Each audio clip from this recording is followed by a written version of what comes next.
Good morning বন্ধুরা, তোমরা কেমন আছো? আশা করি খুব ভালো আছো। আমিও খুব ভালো আছি। প্রতিদিন তোমরা আজকেও তোমাদের কাছে রেসিপি নিয়ে হাজির হলাম। আজকে আমি বানাবো পাট শাকের বেগনি। বেগনি তো অনেক রকম খেয়েছো, আলু দিয়ে, কুমড়ো দিয়ে, বেগুন দিয়ে। আমি আজকে পাট শাক দিয়ে বেগনি বানাবো। চলো বন্ধুরা, তার জন্য কী কী উপকরণ লাগছে, কীভাবে বানাবো, সমস্ত কিছু তোমাদের সাথে শেয়ার করে দেবো। তার জন্য নিয়ে নিয়েছি দেখো চাল গুঁড়ি 1.5 চামচ মতন, বড় চামচে। এখানে নিয়ে নিয়েছি বেসনের পরিমাণটা একটু বেশি, একটু খাবার সোডা, লঙ্কার গুঁড়ো, নুন, কালো জিরে। আর দেখো পাট পাতাগুলো আমি সব ধুয়ে ভালো করে জলটা ধরাতে দিয়ে দিচ্ছি। আর ওইদিকে আমি তেল গরম হতে দিয়ে দিচ্ছি। এবারে প্রথমে সমস্ত উপকরণগুলো একসাথে মিশিয়ে দেব। মিশিয়ে দিয়ে আমি একটা ঘন ঘোলের মতন তৈরি করে নেব। এইভাবে অল্প অল্প জল দিয়ে ঘন একটা ব্যাটার তৈরি করে নেব।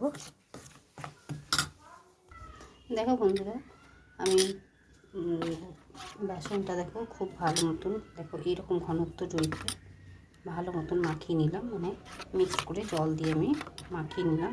তোমরা চাইলে চালের গুঁড়ির বদলে কর্নফ্লাওয়ার ব্যবহার করতে পারো। এবারে আমি পাট পাতাগুলোকে এর মধ্যে চুবিয়ে লম্বা লম্বা যেমন বেগনি ছাড়ে সেরকমভাবে দিয়ে দেবো। আমি হাত দিয়ে মেখে নিচ্ছি, তোমরা চাইলে চামচ দিয়েও মেখে নিতে পারো। তেল আমার গরম হয়ে গেছে। এবারে আমি পাট পাতাগুলো একটা একটা করে দিয়ে বেগনির মতন লম্বা লম্বা করে ছেড়ে দিয়ে ভেজে তুলে নেব। তোমরা একবার হলে অতি অবশ্যই এইভাবে বাড়িতে বানিয়ে খেয়ে দেখবে, গরম ভাতে দারুণ লাগে খেতে। দেখো বন্ধুরা, আমি দুটো ছেড়ে দিয়েছি। লম্বা লম্বা করে একটু ব্যাটারটা যেন ঘন হয় সেটা দেখবে, পাতলা হলে লাগবে না, ঝরে পড়ে যাবে।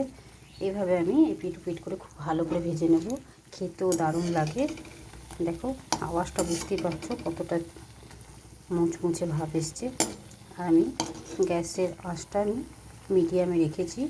এইভাবে আমি লাল করে উল্টে পাল্টে ভেজে নেব। বাকিগুলো একই রকমভাবে ভেজে নেব।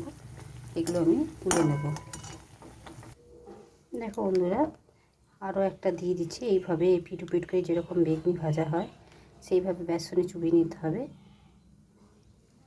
দিয়ে পরে আমি তেলের মধ্যে ছেড়ে দেব। এইভাবে আমি প্রত্যেকটা একই রকমভাবে ছেড়ে দিয়ে ভালো করে ভেজে নিয়ে তারপর তোমাদের কাছে ফিরে আসছি। দেখো বন্ধুরা, পাট পাতার বেগনি রেসিপি তৈরি হয়ে গেল।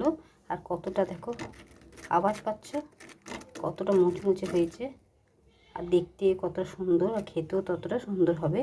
একবার হলো এইভাবে বাড়িতে তোমরা অতি অবশ্যই পাট পাতা দিয়ে বেগনি বানিয়ে খেয়ে দেখবে। অনেক রকমভাবে তো বেগনি খেয়েছো, বেগুন দিয়েও খেয়েছো, আলু দিয়েও খেয়েছো, কিন্তু পাট পাতা দিয়ে খেয়েছো কিনা আমি জানি না।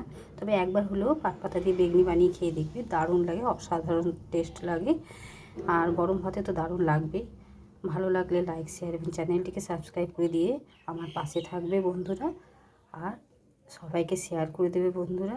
আজকের মতো এতটুকুই। কালকে আবার অন্য কোনো রেসিপি নিয়ে হাজির হব। সুস্থ থেকো, ভালো থেকো, তোমরা আমার বন্ধু হয়ে পাশে থেকো।